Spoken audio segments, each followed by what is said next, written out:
футбольное поле приглашаются победители всероссийских соревнований 2014 года. На восточном этапе соревнований в 2014 году в городе Уссурийске. Команда школы-интернат 5 вида, город Якутск. 8-го вида Амгинский улус. Команда специальной коррекционной общеобразовательной школы-интернат. Поздравляю вас с праздником, потому что начало соревнований всегда большой праздник. Еще нет проигравших, все хотят быть победителями. Поэтому я каждому желаю бороться изо всех сил за победу, настойчиво, но честно, потому что против честной борьбы побеждает сильнейший. Желаю вам плодотворно провести эти дни и добиться того, что вы сами хотели, и проявить свои лучшие качества, взаимопомощь, не только самому еще владеть, но и передавать вас своему товарищу.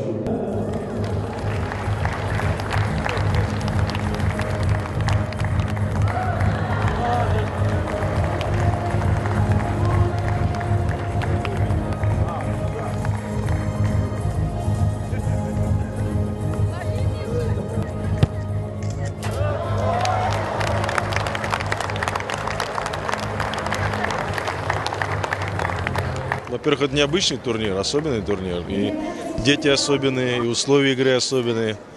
Это ребята в основном из коррекционных детских домов. То есть они с определенными ограничениями возможностей своего здоровья.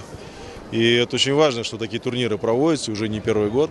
И мальчишкам и девчонкам, которые, казалось бы, имеют ограничения по здоровью, дают возможность раскрыться и показать, что у них возможности неограниченные.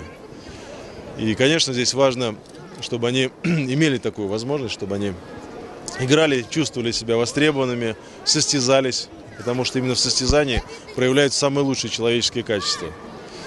И надо еще сказать, что это дети непростой судьбы, помимо того, что у них есть определенные заболевания, ограничения по здоровью, они еще и, многие из них остались без попечения родителей, сироты. Сегодня очень много делается в стране, в нашем обществе для таких детей. Конечно, мы по-прежнему в долгу перед ними, но тем не менее даже за последние несколько лет мы видим, что и даже в Якутии это видно, число детей, которые живут в детских домах сегодня, почти в 2 раза меньше, чем 5 лет назад. Потому что еще буквально, скажем, в 2010 году в якутских детских домах жило больше 700 детей, почти 800 детей проживало, а сегодня проживает около 400. То есть, видите, разница какая. Хотя население детское, оно растет из года в год.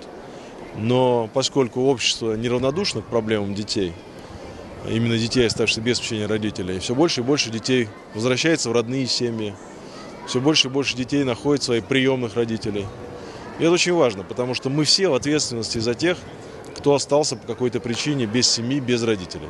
И спорт – это необходимое условие для жизни любого ребенка, а особенно для ребенка сложной судьбы, для ребенка, который имеет какие-то ограничения по здоровью, потому что именно в спорте можно преодолеть себя и доказать всем, что у тебя нет никаких в этой жизни ограничений, и все проблемы решаются легко и просто.